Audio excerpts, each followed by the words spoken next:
It is that time again. This time it is the third part, or part 3 of the deck engine series, and I get it. I get the feedback. It's not so much of current deck engines, but definitely I'm going down the list of all of the possible deck engines that may or may not be relevant, and the ones I actually do want to go over. And this time it's going to be Tournament of Power themed. I'm going to go over 4 different decks. Before then, one, don't be afraid to click my other videos. DBS is not the only stuff that I cover and do and have fun with. I definitely do other stuff, so don't be afraid to click those. The other thing is that, how do you like the new intro? Is it good? Is it bad? I'm just throwing that in there. I worked on it for a little bit. You can kind of see the theme of it. I think it's kind of cool, but definitely the first draft of it. I'm going to be changing that probably sometime soon or later in a couple weeks. Anyway, enough of that. The 4 deck engines that I'm going to go over are going to be the Universe 7 engine, with mainly Frieza as the focus on it, since that is pretty much the only, or I wouldn't say the only, but the main thing, or the main leader for the Universe 7 engine. The Bbw Squad, or Maidens. Shout out to Eggman. And Never Leg Day Geryon. The Geryon, and as well as Pride Troopers Universe 11 engine, and as well as Furries. All of the Bergamo squad, the Trio de Dangers, Neo Dangers. It's gonna be fun.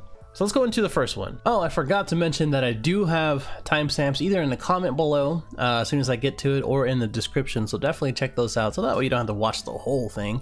You can just watch different deck engines if you'd like in the explanation of it. I was going to go through all of the cards, but I feel like that's going to take a little bit long to do that, so I'm just going to focus on the engine, and as well as just Universe 7 in general. Every card has its use when it comes down to it, and the main engine right now is going to be the Mastered Ultra Instinct Goku, which is this guy with Victory Strike, and the main way to get that is the Universe 7 Frieza.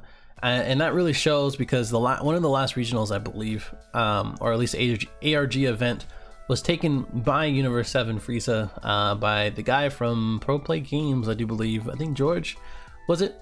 And I really just don't, I really don't remember it, but I believe that's what it was. And it really shows how strong this deck can be against really any deck. And it also shows how strong the engine can be as well, and all the support that it comes with it. So the thing about this, so like I said, every card has its use. So from the barrier blocker with 5,000 more on their opponent's turn, we have 4 more energy. That's really good against a mirror match. This is really good to look at the top 7 with barrier. It just sits there, and then play that card whatever you want by paying the cost, in correlation to this card, which gains Universe 7 in your hand, your deck, everywhere. And then you get to play it and look at the top 7, and then choose one Universe 7 and add it to your hand. Everything kind of plays into it. The main engine itself is getting this man out, and the way you do that is utilizing those type of things.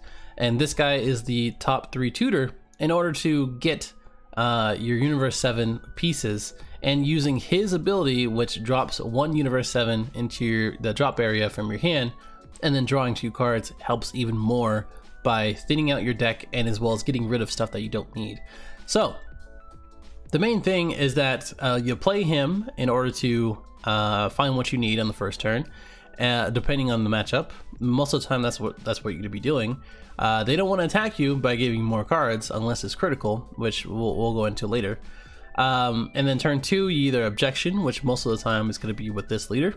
And then turn 3 or 4, you're gonna be having a different sort of thing going on. So you could play Krillin, you could play him, you could play a Piccolo for different types of matchups, etc., etc. By the time you have 5 energy, you're gonna be using this man in order to play him, draw 1 card, and then choose 1 of your energy to active. You choose 2 cards from your life to help yourself awaken, and you can do that as much. As much as you want, and add it to your hand and gains 10,000. And that 10,000 is very important, because if you are 8 life and somehow stalled out until then, because that's the whole point of the deck, you can choose up to basically 4 cards and then self-awaken to choose 2 more of your energy to flip it to active. So now you have 3 energy to get this guy out for 1 energy and 2 cards, because you're probably going to be having enough cards by that point. That has triple attack and all this other stuff, but really not the focus of it. This is the focus of it right here, by EX evolving again and getting this man out who can't be negated, and for his attack and his skill. That is the general gist of it. And that's basically what you're gonna be doing if you watch any sort of battle series or battle or anything like that. That's generally how the perfect game for a Universe 7 Frieza player goes. It doesn't always go like that, and I don't think come set 4 it's gonna be like that as well, especially with all this aggro. But that is the gist of this engine, and this as well as this leader. That's what you want to do. A second sort of option is going to be this Frieza, in which the this guy, if you play him, you can drop 1 Universe 7 and then choose 2 of the opponent's battle cards, ignoring barrier, and switch it to rest mode, and they can't be active after that. So that's very disruptive in itself. It does have dual attack. You can swing once and then EX evolve on this guy, which is one of the best SRs out of the Tournament Power deck, or Tournament Power set, because he does have triple strike for 30,000, which is just crazy. And if your leader card is yellow, which he is for Frieza, your opponent can't activate counter, non-keyword autos, or activate unless they place 1 from their life into their drop, which is just crazy. You have to crit yourself in order to play anything, basically. So that is just fun. That is also fun, but most people usually go for this. Now, that is generally the playthrough, or what you want to do as far as to get Victory Strike out. There are a few other options, of course. There are other leaders, of course. I'm going to go into that in a second, but that is generally the gist of all of that. Now, the other cards, like I said, I don't think, well, yeah, like the Whis that reduces any beers in your hand by 1 and playing him. The multiform TN, when you play him, you can choose up to 3 after you place 1 from your hand to the drop. This guy, in which you evolve, if your leader card is blue, you choose all of the 3 or less cards who has Universe 7 in your hand, well, up to 3, and play them. And this guy has triple strike when 2 or more in your combo area. This one for a rest card, if your leader card is 7, Universe 7, and you play it during a combo, you can get to rest it. And this one, who is one of the ones that has 5 or less for super combo, Strategies Universe 7 is just there, just because it has Universe 7, gives all of red Saiyans in your battle area barrier, which none of these are, except for Goku if you're playing Vegito, or any of the Gokus, or yeah, any of the Gokus. But overall, very, very good. And like I said it before, or if I didn't say it, I'm gonna say it again.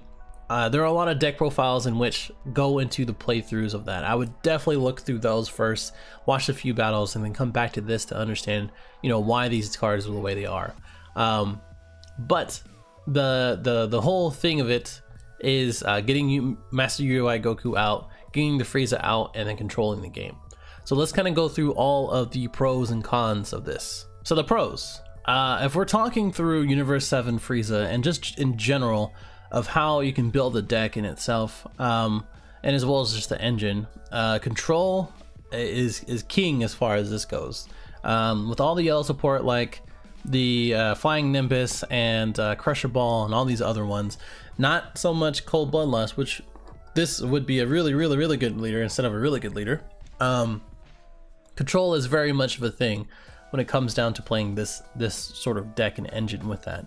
All the other leaders are kind of a little bit different in each aspect. Like the green Goku still has options with hand destruction, as well as the field destruction. The blue Gohan is kind of sort of like an aggro sort of hand control and tempo, especially with this man right here trying to end the game with triple strike and all the other three or less drops. They're all playing a little bit different. It kind of leads into another pro where there are 4 ways to play, and I'll get into that in a second.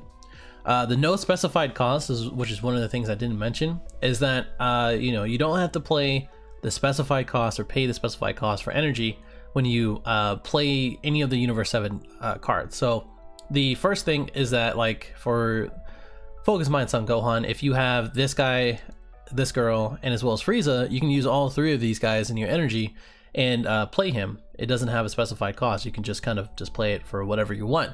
If you're trying to play like a cooler for some reason, you still have to pay the specified cost, like yellow or something.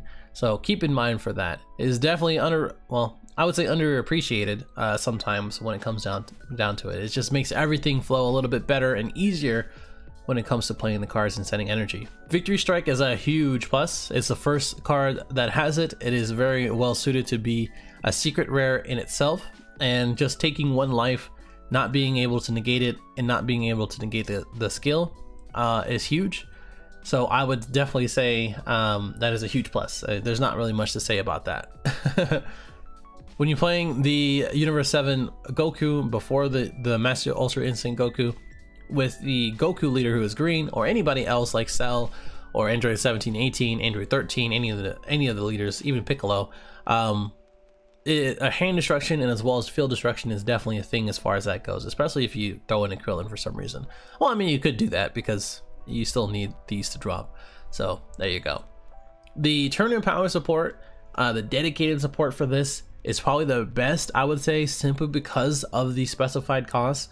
When you're playing Geryon, which has more support, or at least more cards than this, as far as I can see, you're limited to yellow. So you have to play the yellow to play those cards. But for these guys, I think it has the best support because of this no specified cost. And the way that everything is set up, it makes sense, and it's just good overall. I think that's a huge plus. They do have the first ignore barrier card. That's a huge thing when it comes down to different matchups. I think that's really good. We have some more coming out as far as set 4 comes out, and as well as the promos and just regular cards. So that's still pretty good. And there's also 4 ways to play it. Well, I was trying to mention earlier, Shigesh is still a thing with Universe 7 Frieza. I've matched up a few times with that. That's also annoying because of the draw power. And the blue Goku, or the green Goku, the blue Gohan, the red Vegeta, all of them play differently and built differently. They're not all the same, and I think that is just a huge deal when it comes down to it, because again of the no specified cost and the way that everybody is sort of built in that way, or their own way, really. Those are mainly the pros. Let's kind of take a look at the cons. So the cons, I think I would say Cold Bloodlust and as well as Crusher Ball really slows down the deck. That kind of applies to really any of the cards, but mainly if we're talking about Universe 7 Frieza and as well as Master Ultra Instinct, it's going to be this card in which I would personally Cold Bloodlust, so that way they don't draw a card, they don't flip an energy and switch to active mode, and they don't take any cards from their life to self-awaken. They can do those things except for the first 2, the next turn and self-awaken, and still keep going, but you bought yourself a turn, and now they have a 25,000 blank card in which they're probably not going to swing because now they're susceptible of getting attacked or getting it removed. So it's just going to sit there, and that really ruins the flow of their game. And when you do that, there you go. Crusher Ball itself for this guy is kind of annoying, which really forces you to run Bad Ring for both Cold Bloodlust and as well as this. So that could be a con in which you have to put in more yellow in order to get that off consistently. And how many Bad Rings do you really want in your deck? Do you want 2? Do you want 3? Do you just want 1? Those are the things that you have to consider when trying to build this out and trying to make this consistent and successful. So that's a huge thing, especially when you go against so many different matchups. Personally, I think if you're running yellow or Frieza leader, obviously Cold Bloodlust is going to be a whole thing. That's one of the biggest reasons why you run it. And for Super Saiyan 3, for anything that manipulates energy that runs yellow, definitely Crusher Ball is definitely a thing right now as of set 3 and turn of power. Maybe not so much set 4, but still a thing, I would say. I think against proper aggro, I definitely want to make an emphasis on that. Proper aggro, this deck kind of falls a little bit short. So I played Mass Saiyan, which kind of has an issue with self-awakening right now, as of today, not set 4. But when that does happen, it's going to be a little bit better. But I got stalled out a little bit because of so many counters and so many things that mitigates aggro. But when you have proper aggro or something that keeps going, whether it be Super Saiyan 3 or Vegeta or whatever, they can take an instance for Vegeta, in which you can self-awaken and have access to unyielding and all these other things. You can still keep it going by aggroing them out and making them take critical, or making them take damage when they don't want to, using cards when they don't want to, etc., etc. When you have that and you put that pressure on, you got to just time it right and make sure to do that. And that kind of goes on to the next point, in where turn 5 is where sort of the magic happens as far as this deck. Either you run objection, you have 5 or more energy, whether it be turn 3 or 4. That's kind of where the magic happens when it comes down to the Master Ultra Instinct. As far as the other decks, like the blue Gohan or whatever, that can really kind of vary, especially since for instance, like Danny Hype just took one of his shop tournaments. If you haven't checked that out, definitely check that out. That's one of the examples where you don't really need to rely on Master Ultra Instinct. So turn 5 is not going to be an issue, but if you're playing this deck, it may be an issue, or 5 energy might be an issue. The other thing is that it doesn't really have too much board removal. You're going to either have to add that, like Mass Saiyan or something else, but inherently, I think there's not too much board removal that you can use, especially for higher cost threats, like another Universe 7 Goku or a Cell or whatever. Those things are a little bit of an issue. You could use Frieza, but do you really want to pay 5 energy to do that? You could use Beerus, but do you really want to attack a leader card and be rested after, and maybe even have a few issues with the auto as far as that goes? Other than that, there's not too much other than the Krillin, which only does 3 or less. So inherently, it really does have some lack of board removal until you get that Son Goku or add in something else. Now, Victory Strike in itself has kind of a lot of outs. So like I said, the Cold Bloodlust on this guy, Crusher Ball on him. There's also barrier blockers, just like the Focus Mind Piccolo, in which if you're running green and blue for some reason, you can use King Vegeta to get revenge. I hope they make a barrier revenge blocker. That would be so busted. I would love it. But until then, that is one of the issues. That's one of the things that you could do. You could also Shigesh Explosive Kick Goku. That's also a very funny thing to do. And yes, I would say Shigesh is going to be not really a factor in set 4, but as of right now, that is definitely a huge option when you're playing against yellow or as yellow. So there's a number of them, especially with Mafuba, which Mafuba is one of my favorite blue cards. I always run it if I'm running blue. If you ever play me, you're gonna see Mafuba. So there you go. That's one of the things that is just hilariously good. And the last thing is that it does require kind of good piloting. I mean, if I had to be honest, it does take a few different tries and a few different decks to get this right. Either as Frieza or Son Gohan or the Goku or the Vegeta. It takes some good piloting and good deck building, and that can be a con for you if you're just trying to play for fun or if you're trying to play competitively, etc., etc. But when you do get it down, it's a strong deck and it's a strong engine. So that definitely can be a pro and a con. All right, that's enough of Universe 7. If I miss anything, definitely let me know. Get a discussion going on and tell me I'm wrong, because that's always fun.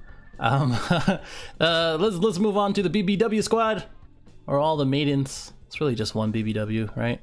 Unless you I mean, he's in a dress, so it's all right. Anyway, so this is Ribrianne and all of the maidens. I think Ribrianne and all of the maidens are actually a really good engine. I think it's very simple but effective. I think it gets around not all, but a lot of different stuff when it comes down to a few different matchups. And it's one of those things of like, when you get this stuff going, it's going to be really good. So just a quick run through. I put the leader on here, but she's not that great, and I'll kind of go into that later. But when you attack with her, you look at the top 2 and you choose one maiden squadron among them and then add it to your hand. So a lot of these cards, I won't say a lot of them, but a good amount of these cards, they're Universe 2. I may have missed a couple, but these are the main ones. aren't Maiden Squadron. So this guy is not Maiden Squadron, this guy is not, this guy is not, this guy is not, even though their name has Maiden in it. Only the actual women have Maiden Squadron in it. And that because you have to attack a leader card, if that, that's kind of an issue. You do have the option, or at least the requirement, in order to place the cards or the remaining cards at the bottom of the deck, so that way you're not losing any, and you do draw 2. But it's kind of like, I'd rather not do that. I'd rather just use this man. And sometimes you don't even need to use that man, depending on the leader you're using. And then the other end is that if you are, if the other two women, Kakunsa and as well as Rosie, you get to choose one of your opponent's battle cards and KO it. So the new Piccolo kind of does the same, or yeah, one of the new Piccolos does the same thing.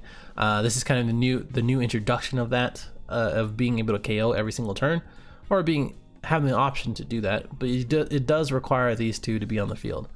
Now, the main sort of thing is that you're going to be playing this chick, in which you play her for 2, and it does have barrier. And when you play her, I don't know why I'm taking forever to say it. When you play her, you look at the top 7 and choose one main squadron. Same thing for this. This is only the women. So top 7 is a pretty good range, and it is pretty good. So that way you can evolve on her. So most of the time on turn 1 or turn 2, so let's say you're playing this leader instead of any other leader, you're going to be playing him to look for whatever you need as far as any other card, whether it be a woman or her or whatever. Turn 2 you're playing her, and then turn 3 you're evolving on her or with her. And when you do that, you get to use her auto, in which chooses to KO one of their battle cards, which by that time they're going to have a battle card by turn 3 or 3 energy. And it does have barrier, so it carries that over. And this new promo card over here does not have barrier, but we'll get into that in a second.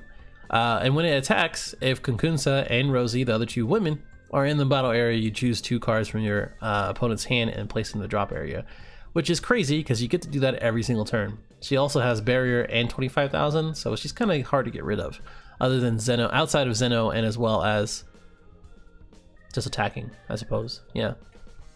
So that is the gist of it. After you do that, you probably just have to use Maiden Transformation in order to choose 2 Maiden Squadron from your drop area with a 4 or less. Choose 2 4 or less Maiden Squadron from your drop area and play them, which is super strong. This is probably the strongest card outside of Ribrianne in the deck, or in this engine or this archetype, simply because you get to get 2 20,000 4-drop bodies for the same cost of 1. And if you play it right, you can get a dual attacker twice for critical, or a bunch of blockers for 20,000 that restand. So that is the whole thing. And now this promo that got added is the EX Evolve on her. She does lose barrier, which just is such a bummer, but she does have double strike 30,000, and you play it with Evolve, you get to re-stand her, so back to active mode. And then when you attack, you choose up to 2 cards in your opponent's hand and place in the drop area. So even if it gets popped with whatever, I don't know what it would get popped or countered, they still have to drop 2. So if you play it right, you drop her, drop 2 for her and KO something, and then the next turn or whatever it may be, you could play her. Well, actually, you know what I would do is probably just play her turn 3, and then the next turn just EX Evolve her, so that way it's a net of probably 6 cards, because you have to attack with her to drop 2, and the next turn restand her, make sure she survives, and then attack her again, EX Evolve, and then there's 4 more cards right there. So in itself, with all the green support, it is very good. I think it's really cool, and we'll get into that in a second. These other cards, so this Maiden Charge, if your leader card is Universe 2, which is one of the reasons why they want you to play her, you may place 1 card from your drop area, which would be one of the Rosie or Kakunsa, so that way you can Maiden Transformation. Choose one of their battle cards and KOs it. So they choose it, you don't, but if they only have 1, that's a good target right there, right? This guy is a free blocker, so you play him if any other Universe 2 is on the field. Now, teleporting Jimenz, I forgot how to say his name. His reduces the energy cost by 2 for any Maiden Squadron in your hand. but you have to pay the specified cost. Well, so that what that means is that this girl, when she first came out, we used to play her for free, but this girl is 1 instead of for 2, because she does have a specified 1 cost there. These 2 are 2, so for the same cost of main transformation, you can play these 2 instead. But do you really want to use him instead of evolving on her? That's the real issue when it comes down to that. I personally don't run him in any maiden squadron, even the Super Saiyan 3 deck I have. And then this guy, if your leader card is Universe 2, you can choose 1 card of your life and KO something. You can still choose 1 from your life and take it every single turn. You don't have to KO anything, because it says if your leader card is Universe 2. It's just conditional. You resolve as much as you can on the card. Fun fact for you. So overall, this engine is fun. The girls are fun. The whole thing is fun. I did an untapped battle series with Mirror Maidens against Mr. Eggman, who loves maidens apparently. Shout out to you. He did pretty well against me. I mean, I lost, so there you go. But overall, it's very fun. You can fit this in a lot of decks, and I think in the next set, it could be even better with all of the new green cards, especially the new Gohan. That helps with the first turn 1. Instead of using him, use the Gohan instead. And there you go. It's some good stuff. So let's talk pros and cons. So the pros. I think all other maidens objectively are good. I think, again, this one who has barrier and searches top 7, that's good. This one has dual attack and critical for 20,000, that's good. Only if the other 2 are there. And this girl with blocker 20,000 and restanding, it's good. This chick drops 2 and KOs, good with barrier. This one restands 30,000 double strike, that is good. Come on, these are objectively good in the right in the right circumstances, and I think that's just objectively good. Even multiples are better. Like I said, if you get 2 or more of this chick, it's an annoyance beyond many. The green archetype, and as well as hand destruction and field destruction, is really good. I think all of the green support from the previous sets and in the new sets is going to help this engine in itself, and it really comes full circle when you have these chicks dropping the hand, and then a life denial, and then some protection here. I think all over that is some good stuff. I think that's just a plus. I don't think there's much to say about that. Maiden transformation is one of the, like I said, the best card in the engine, and that is just a huge plus, playing 2 for 1. Milling support and crit isn't really too much of a problem. If you mill out your cards, or if you get critted out of your life and you end up dropping a Rosie or a Kunkunsa, it's not that big of a deal, especially if you run Trunks Power over Seeing Time. After you do maiden transformation, you can get whatever back you want. So like a Rebrian or another Rebrian. That's an idea for you. Barrier is a plus. So for her and her, both of these things, that's a huge plus. Is a very good thing early in the game to have barrier, and very good thing later in the game to have barrier for both of these cards, I would say so. And then the simple promo support is very good. I'm glad that they came out with a promo card and added to this engine. All right, let's talk through cons. So the first con I would say is that the leader itself that they're designing it for is a little lackluster, unless she just kind of sits there, which is in itself kind of annoying. I think it is very lackluster and not that great.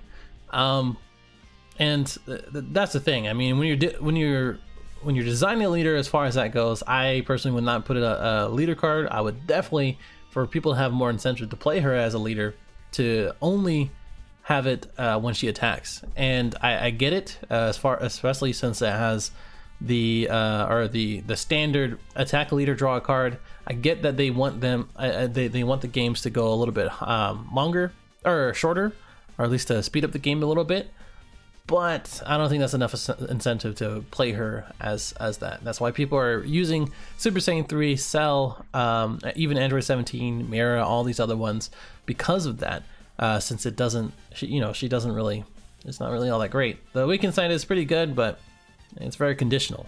Otherwise, she's just an attack for draw. I think the engine is pretty weak without maiden transformation. Otherwise, you're going to be playing and hard casting everything. I think the deck or the engine is actually pretty weak without maiden transformation. I think if one of these guys gets warped by Mass Saiyan or one of the new Fu cards or any of the other new cards, like the one that I think is the Demigra, in which warps one from your hand, I think that is going to be pretty disruptive against this deck, because you do want one of those cards in the drop area, not the warp. So one of the things that you could have to consider or need to consider. I think the other maidens not having barrier is kind of an issue. We're gonna go through it, but the Bergamo does give other furries the barrier effect, but this one doesn't, which is kind of a lame thing. I personally think that this one should have given everything else barrier, or all the other maidens barrier, but I guess they see it as a game ender than anything. So that's something to, again, consider. But it's kind of a problem, since some of these things can just get popped pretty easily, especially since a lot of things in all the new sets kind of provides options to pop or warp. This also introduces the King Vegeta problem, in which this person needs to be on the field to do really anything useful. And yes, it does have barrier, but it is still susceptible to Mafuba, since you do have to attack to drop 2. And because of that, again, Zeno, UI Goku, all these other ones, really gives that issue for those things. So again, the King Vegeta issue is that you need King Vegeta to have everything be one less as far as in your hand, and as well as give barrier to all the other yellow cards, or all the other yellow Saiyans. So that is definitely another concern. I think this could be a little bit better if again, all the other ones got barrier, but since this is the only one that has barrier, you kind of needed to protect it no matter what, which is just, again, the King Vegeta problem. So next up is Geryon, and it's a pretty fun engine to play with. The leader is okay for a Geryon card, who is pretty much the strongest antagonist in the series. It's kind of lackluster, but anyway, so let's go through kind of the basic strategy when it comes through for Geryon. And the biggest thing that you really want to do is just to use Geryon himself, the SR that came out of the Tournament Power set, the new promo, no, the SR that just came out. The set 4 set is really quite good too, but I'll go over that as well. So that is your goal in order to get as many Universe 11 and as well as Pride Troopers on the field in order to get Geryon out, because every single time that you do have one, it reduces your energy of that Geryon by 1, and then the minimum you can only play it by 6. So it says right there, reduce energy with this card in your hand by 1 for each Universe 11 in your battle area, but you have to pay the specified cost. So the specified cost is 6, I believe. No, 5. I'm sorry, 5. So you can have up to 5 on the field and then play him 4/5. So there you go. That is it. And his effect, his auto, in which you play this card, you choose all of your opponent's battle cards in rest mode, and as well as their energy, and place them in their drop area. So if they've done everything they could and all their energy is in their in rest mode, then boom, bada bing, you got game. Because he's a quadruple striker for 35,000. Plus, if you have 5 more bodies on the field, it's probably game set match. So the whole thing to get him on the field in order to win the game with him, because that's like I said, that is the gist of it. That is the goal of it. You play the guy who searches the top 3, of course, for Universe 11, and you choose one, so that it builds up your hand that allows you to get through your deck and try to get more options for it. This guy is a 2-drop, so you have a few options as far as this goes, but this one is when you activate main, you choose 1 card for your own life and add it to your hand, and then you choose one of their opponent's battle cards with 4 or less, and then switch it to rest mode. Depending on what you want to do, and depending on what you want to accomplish that turn 2, you can choose him to help self-awaken and get another card, and as well as attack with this or with something else, and try to KO something on their end, or you can play one of the top, I was gonna say best blocker, but maybe top 2, top 3 blocker, but he is probably the best blocker in this set, if anything, because he has a 2-drop for 1 yellow, and he has a blocker in which if another Universe 11 is in your battle area, this cannot be KO'd once per turn. So you can have this man out, and then this man out, and then protect yourself from pretty much whatever.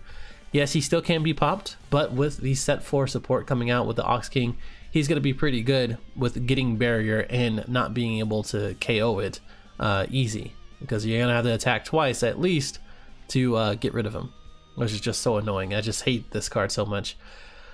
Anyway, this one is a keep on support, etc, etc. I think it's 5 or less. Yeah, 5 or less super combo. This guy is a 2-drop as well, in which if another Universe 11 is in your battle area, it gains 5,000 power, and it gets to restand at the end of the turn. So you can swing for 15,000 for whatever you want, especially if you just played him and rest something, and then attack him or with him, and then switch it to active. Pretty cool. But you can play all these things turn 1 to turn 3. Turn 3 is kind of iffy. You could play this guy who has barrier, and if it has 2 or more Universe 11, if there are 2 or more Universe 11, which by that time you will, it gains 5,000 in double strike. You can do that. It's 20,000 double striker. I don't know why you would give him more cards, but you can definitely do that. But if you want to put some pressure on, so that way you can get Geryon out and guaranteed a quadruple strike, not a bad idea. This guy, the manga Geryon, the skinny Geryon, in which if you play this card, if your leader is Universe 11, you may choose 1 battle card or yellow card from your hand, which is going to be yellow anyway. Instead of dropping, you choose 2 of the opponent's battle cards in rest mode to KO them. So if they've been trying to attack this man, or you just played him to do that and then rest something, or if you have Frieza for whatever reason and then just rest them, they can't unrest or switch to active, it's not a bad option. This guy is a combo, 1 cost 10k combo if you're Universe 11 and then rest it. And then this guy is your turn 4 almost pretty much every single time. So I would say definitely play him on turn 4, because his turn, or his effect that is if you play this card and your leader card is Universe 11, you look up at the top 10 cards at the top of your deck, and then choose up to 2 Universe 11 with 3 or less among them and play them in rest mode, and then shuffle your deck. So the rest mode is kind of an iffy thing, but having 2 more, and then the next turn being able to have 5, and then playing the Geryon is pretty good. I think that's really good, especially for his awakened side, since his unawakened side doesn't do anything. His awakened side, choose 2 Universe 11 and then switch into active mode at the end of the turn. So the ones that you just summoned will be active, and as this guy will be active, especially if you use him on your turn for offensive measures. There's also Hand Strike Carousel. See all these puns: Topper, Topperware, Kettle, Geryon, nothing, Dispo. Carousel is a dual attacker, and if you play this card, if another Universe 11 is in your battle area, choose up to 1 opponent's energy, and in rest mode they can't switch it to active. So pretty cool. It's just like the Kid Goku Great Ape. Most people just don't use this too much though. This is the new I believe rare promo? Yeah, pretty sure it's promo. The blocker Dispo. I went over this already, but there are 4 more Universe 11 in your drop area. You can reduce this card's cost by 2, and at the end of the turn you switch it to active. So it's a 20,000 blocker, in which is the 2-drop if you have 2 or more, which is pretty easy. I mean, especially if you combo out these 2 guys, or if this guy dies somehow, or if this guy dies somehow. So pretty cool. So that's pretty much it. This new SR Geryon is very, very good. It's not susceptible to Cold Bloodless or Crusher Ball as of today, but it does have triple or quadruple strike for 40,000. Crazy.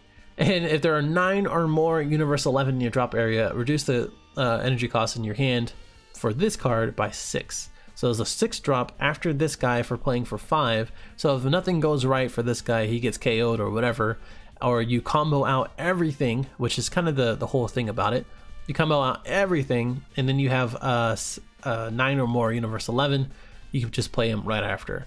And then when in battles, they cannot counter or block, which is just crazy because now they have the combo out for a quadruple strike 40,000. Very cool. So let's talk pros and cons. So this is a very straightforward deck. I think that is a very good pro. If you understand and go through every single card like I just did right now, and you build a deck, it's very straightforward of what you want to do and very straightforward of what you have to do. This is very, it's very possible, by the way, to use this with other leaders. So you could use it for Galactic Frieza. You could use it for Super Saiyan 3 Goku. The only requirements is this one for leader card, which that is kind of a big trade-off, to be honest, to fill your board, and as well as to untap, but not too much of a bad thing. You could still play any of these other cards that only require other Universe 11 on the field, especially this stupid blocker. But I think since it is a straightforward deck, that is a huge plus. It is very much rest mode city because most of these cards focus on that. It is very much the yellow archetype.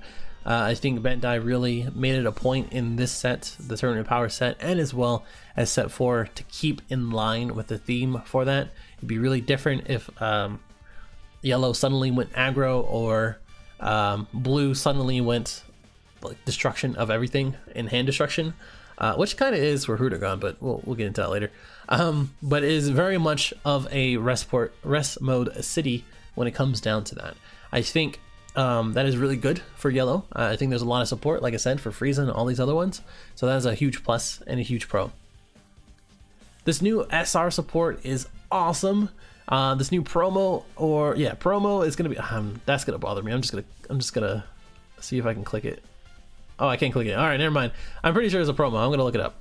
But this is super good because now you have an out right after if something doesn't go right. For some reason, I don't know why it wouldn't. And that's just so good. Every single card here have their own unique abilities, and if you play it right, they all can do a certain thing for you, and is really good in that way. So I would say that is a huge, a very good thing, very important thing to play them right and to build it around those things. That kind of goes into Azure. Again, a huge addition for that. A blocker that doesn't die is awesome. Yellow support is really good. So Flying Nimbus, Crusher Ball, all these other control type cards, and not only just those, but like, I mean, you could play even King Cold that switches the attack to them, or you could play Frieza cards for some odd reason. You could play a yellow leader like a Frieza and get access to Cold Bloodlust and other Frieza support. So that is an idea. When set 4 comes out with the Ox King that gives all other cards barrier, this is going to be really good because now they can't get popped so easily. It still is susceptible to other things, but that is very good. And it's relatively easy to get to 6, honestly, or to 5 really. Honestly, 5 or 6 or 9 in the graveyard, you're gonna be playing Universe 11 cards over and over again, whether you're comboing them out or letting them die or letting them do their own thing or just having Topo out there. These are all really good because of that, and it's very easy to get to that point because of how the skills are set and, well, just how it's set up. Basically, they're all supporting each other, which is really cool. So cons. So I would say Cold Bloodlust is definitely con against this deck. So for instance, this card right here, this Topo here, if you Cold Bloodlust and they only have 4 energy, now they only have, again, a 20,000 point card in which they just spent 4 energy for. So that is definitely a Cold Bloodlust target. Everything else is kind of like I mean, you could Cold Bloodlust this one so that way it doesn't. You know, I don't really feel it. Or this one, maybe. Maybe the blocker, so that way it doesn't block, if that's the only support for it. But really this Topo, and as well as the Geryon, because it can be Cold Bloodlusted, I would look out for those two. This one can't be, so that is always a thought. This guy is still a 35,000 attacker, so that is a thing. Hand destruction is kind of a thing against this deck. If you don't have the right deck or the right cards, which most of the time you will, but if you don't have it in the right order, or if you don't play in the right order, or if you're waiting it out and you don't have too many cards to support each other, hand destruction is going to ruin that, and something to keep in mind as far as that goes. But most of the time you'll still be able to play whatever you need to play later on. It's just going to be delayed. Zeno is a big issue, which is why a lot of red-blue variants run Zeno, and I think this is a very good opportunity to use him, because as soon as you have all the board sets, whether you have 5, 6, 7, Universe 11, and the Geryon, if you get Zeno the next turn, it's pretty much it's done and deal with. It doesn't go to drop, so that way you can use the SR, and it all goes back to your hand and redraw 5. So any contingency plan after that is kind of annoying. So if you are running a Frieza leader with this guy and have Cold Bloodlust, that could be another Cold Bloodlust target. There you go.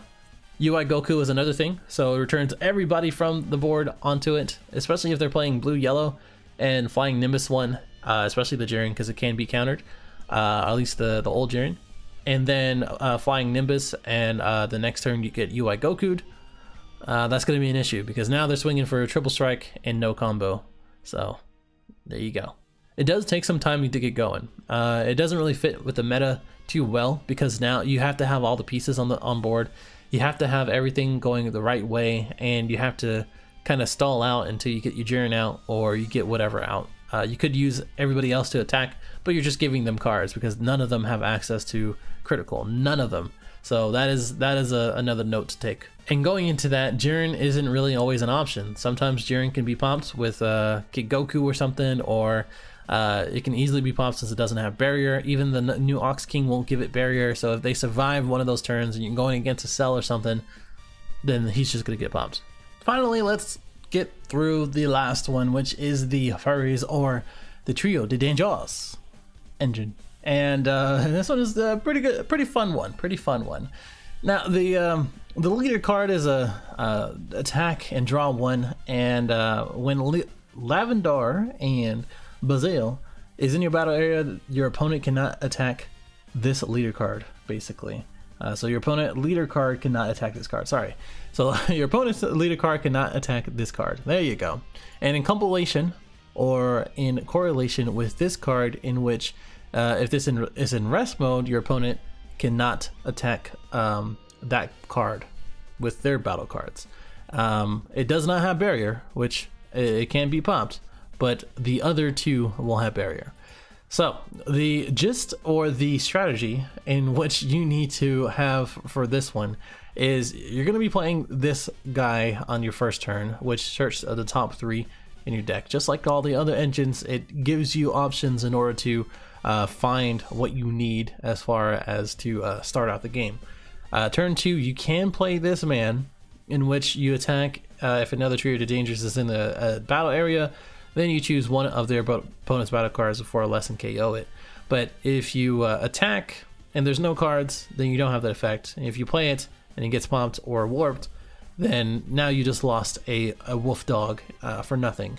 Same thing goes for this man, in which you could play him turn 2, play him turn 3, in which another one is in turn, it gains 1000 attack for each one energy you have in dual attack. So you can attack twice and get attack boost. However, I wouldn't do that. I personally would play another one of these, or play another one of these to draw 2 cards, in which you reveal 1 from your hand and place it at the bottom of the deck, and then draw 2. This card is kind of okay. You net 1 card, and you can get 2 new cards. It's just okay, but at the same time, you kind of want to have all your Universe 9 in your hand anyway. Another turn 3 play is the Row, in which you play this card, you look at the top 2 of your deck and choose any number of Universe 9 and add it to your hand. I guess anything else goes back to your deck. It doesn't say go to your drop area. I never got a clear ruling on that, and no one really plays these guys too much anymore, so that's kind of a bummer, but still. You then shuffle your deck. This is a really good ramping card, in which you need to play both of these one turn and then this turn the next. Or if you're playing Soul Striker, which is my preferred guy for this engine, you can swing when Awakened and then play him as well, or play another Lavendar or something like that. Another strong card in this set, or this this engine. There you go. You can play this card for 3 and choose up to 1 Universe 9 in your hand with energy equal or less than your total energy, and play it. So if you're playing Objection, if you're playing Row, if you're playing whatever you want, and you build up on energy, this is really good, especially if you play objection turn 2, and then play Bergamo if you have in your hand on this card. So you have this card and on turn 3, and then play him for free when you have 4 after objection, and then you get to swing with your leader if you're Soul Striker, and then untap 1 or 2. It's very good, very, very good. And I think with unyielding as well, maybe even Sensu Bean, these things can really help out to keep your energy nice and tight and available. Especially since you can summon right after this. This gives everything else barrier and as well as protection against other battle cards. And I forgot to mention, it gains 5,000 every time it's attacked.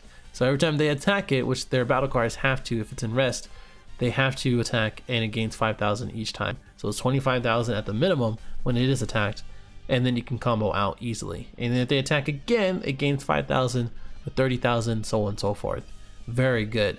So I would say if you're playing Soul Striker, you can do a lot of different things, but that is kind of what you want to do.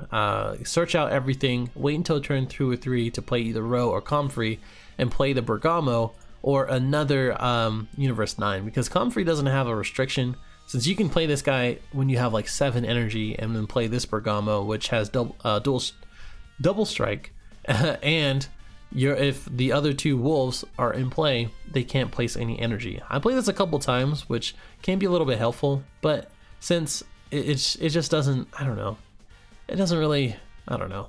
I don't know. Everybody has barrier, which is good. Again, this is the type of thing that the maidens need, but I don't know. I don't know. It just, there's a lot of stuff that comes with it, and I'm gonna go through the pros and cons. But before we do that, a couple other mentions for this is that the Shining Blaster, you can negate the attack if the eluded card is Universe 9. Again, more incentive to play him, just a little bit anyway. You choose one of your opponent's battle cards of 4 or less and return it to their hand. I think Harudagon and all the new cards in the blue set 4 can come with this, but it does it better without the restriction. Trio to Dangerous Triangle, or just Dangerous Triangle, is a field card that doesn't leave, but if all of the wolves are on the field, whether it's this one or that one, and these other 2, all of the 4 or less battle cards from your opponent, their skills are negated. So it's like a forever cold bloodlust as long as these guys are on there with barrier and everything else. That's pretty good. And that is the whole thing about this deck. As long as you have these guys with dangers, with the Bergamo, with this guy without you placing energy, with this guy without being able to attack the leader card with that leader card, it's a lock. And that is the thing where people, when this came out, people were so scared and so cautious, and that really speaks true and makes such a difference when it's actually out. Where everybody's kind of overreacting, and I'm like, it's not that big of a deal. I feel the same way about Triple Flash. I feel the same way about all these other cards that are coming out. It doesn't matter when you're watching this, but that's the thing. On paper, it could look really good, but on an actual play, it could be not that great. And that's exactly what's happening with the Furries engine. It's kind of a bummer, but it is. So this is the super combo for 5 or less. This guy is a free blocker if another Universe 9 is there. This guy doesn't really see too much play, but it's not that bad. It has double strike for 20,000 and 4-drop. When you play this card, if you lit a card as Universe 9, you can maybe place 1 card from your life and add it to your hand. And if you do choose to do so, you choose 1 of the battle cards and place it on bottom of their owner's deck. It's like the Frieza, but for Self-Awakening. It's okay. It's really just okay. I would rather do a lot of other stuff. And then this guy, it's a blocker, and if this card participated in battle, which is a weird way to put it, you may place 1 card from your hand at the end of the battle. If you choose to do so, switch it to active mode and gains 5,000. So that's cool, I guess. It's a blocker in which gains and restands as long as you protect it. I would rather play this guy every time, and it's yellow. I don't know why it's yellow. There you go. Anyway, let's go through the pros and cons. So the pros, when it's set, it is a lock.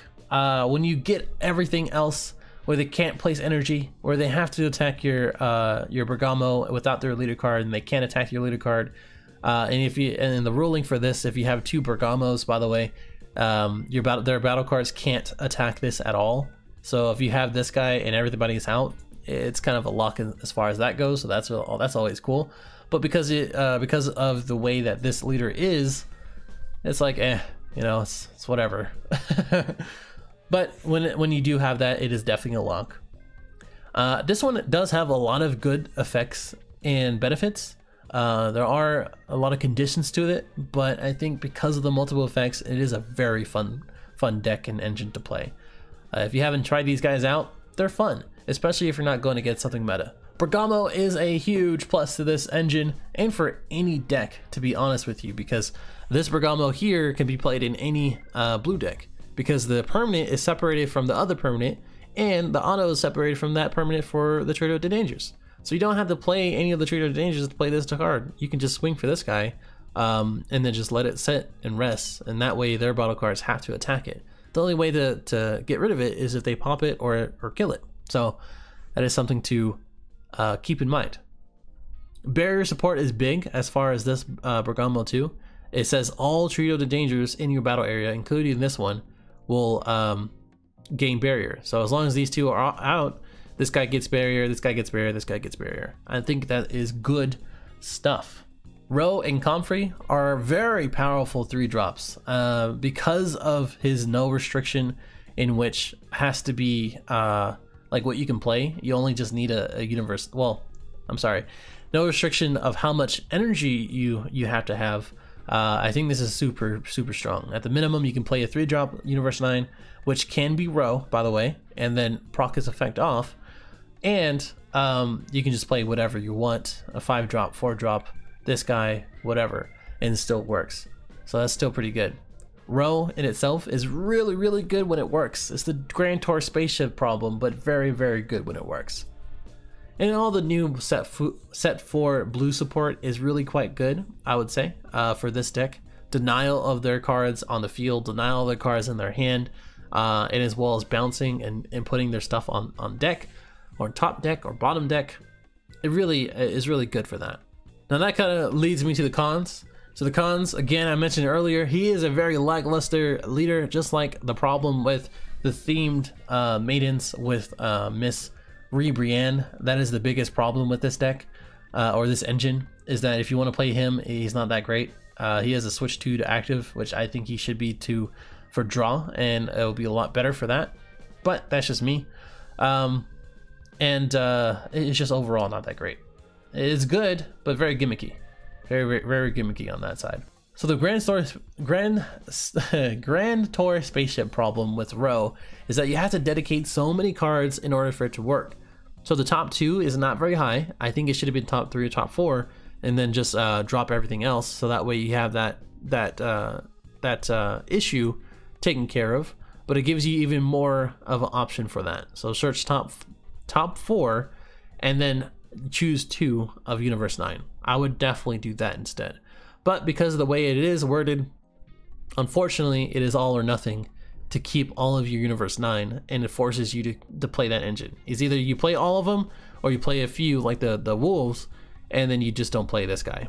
But when it works, it's awesome. Two new energy, especially with Soul Striker. That is good stuff. But when it isn't, it's not.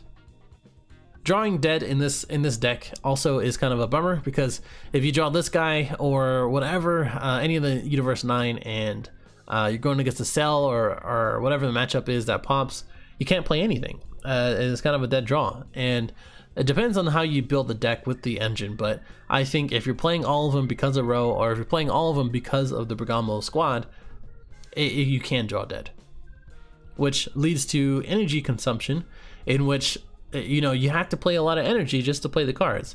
Yes, Comfrey helps. Yes, Ro helps, but those are really only 2 things in this engine that helps. Otherwise, you're gonna have to play Objection. You're gonna have to play like Super Saiyan 3. You're gonna have to play something else that even Goku Black helps to get everybody out and to use that energy. And finally, Zeno and UI. You see it on the other engines. I would say those are very much issues when you have everything set up. Even with barrier, it gets rid of them, and you have no cold bloodlust to respond, and it's just a bad time. Now all that work is lost, and you most likely lost after that. Well, that is it. That is all for the deck engines. I talked a lot. I'm sorry if this is kind of long, but I will put the timestamps, and I will make sure that this is organized as best as possible. I definitely need some suggestions for the next one. I have a few ideas, but I want to see what you guys think and what you guys want to see as far as the next deck engines video. Whether it's set 4, whether it's upcoming cards, whether it's old cards, whatever. As long as I hear some feedback, hear some comments, see some stuff, if this is actually supporting you and you're getting some value of it, that's all I care about. So I will check out now. Subscribe if you're new for the next one, and as well as all these other videos that I'm making. And I will see you in the next one. Later.